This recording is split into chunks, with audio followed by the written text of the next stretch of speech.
I didn't like that son of a bitch when he played for me. I didn't like him when he worked for me, and I certainly don't like him now. That is a quote by Ohio State head coach Woody Hayes when Bo Schembechler took over the head coaching gig for the Michigan Wolverines. In my opinion, this is the greatest rivalry in all of sports. I'm from the state of Ohio, so I'm very familiar with the Ohio and Michigan rivalry. Additionally, my sister-in-law is from Ann Arbor, so it's kind of close to home rivalry. History is full of wars, and the hatred between these two schools can be classified into three different eras: the Toledo War, the 10-Year War, and the modern era. With that in mind, let me take you back 170 years to the very beginning, the spark that would become an inferno. The Toledo War began in 1835.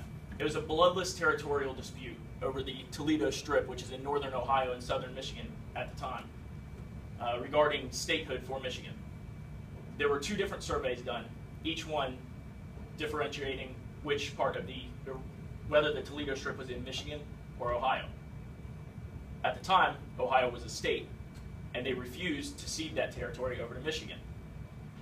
Inevitably, what ended up happening was Andrew Jackson stepped in and gave the Toledo Strip to the state of Ohio in exchange for Michigan taking the Upper Peninsula.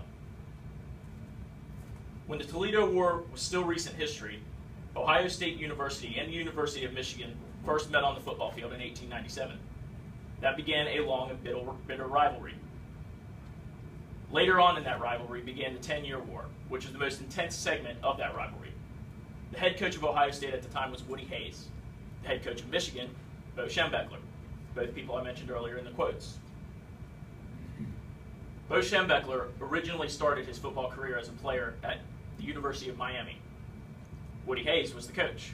When Woody Hayes took the job at Ohio State, he hired Bo Schembechler as one of his assistants. Bo Schembechler eventually left Ohio State and became the head coach of Michigan. There was already a rivalry there, so that personal relationship resulted in a very intense situation for both schools. The 10-Year War ended with Woody Hayes being fired for punching a Clemson player. Both Woody Hayes and Bo Schembechler both had very intense personal lives. They both have been known to actually attack their players. That obviously, when it became public, Woody Hayes got fired. Bo Schembechler ended up coaching for an additional 11 years after that. However, if you can see these quotes on the screen, both of them had a profound respect for each other. The rivalry turned another page after Bo Schembechler retired in 1989. Both Michigan and Ohio State had established themselves as national powers. The game that they play has been known and continues to be known as the game. In the modern era, particularly the 90s, the rivalry took another turn. Both teams had respect for each other, however, it was one-sided. The Ohio State Buckeyes perennially competed for national titles.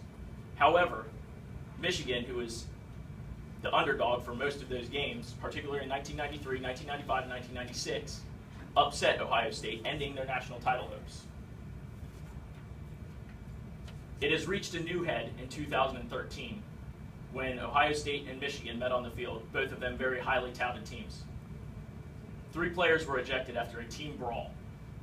While there are many great rivalries, the history and magnitude of Ohio State and Michigan is unrivaled.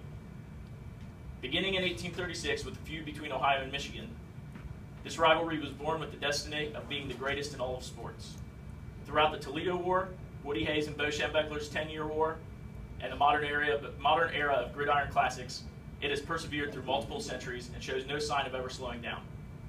When war was declared between the state of Michigan and Ohio, no harmful shots were fired, but in 2013, as in many other years, representatives of each state did spill blood in the name of the rivalry that was born in 1836. Any questions? What was so important about the strip that they initially started feuding over? There was a pretty big city in that strip for the time, and it was considered very valuable land. However, according to the book Bo's Lasting Lessons and War as They Knew It, Michigan came out on top in the end because they received the Upper Peninsula, which is actually full of plentiful natural resources. Anybody else?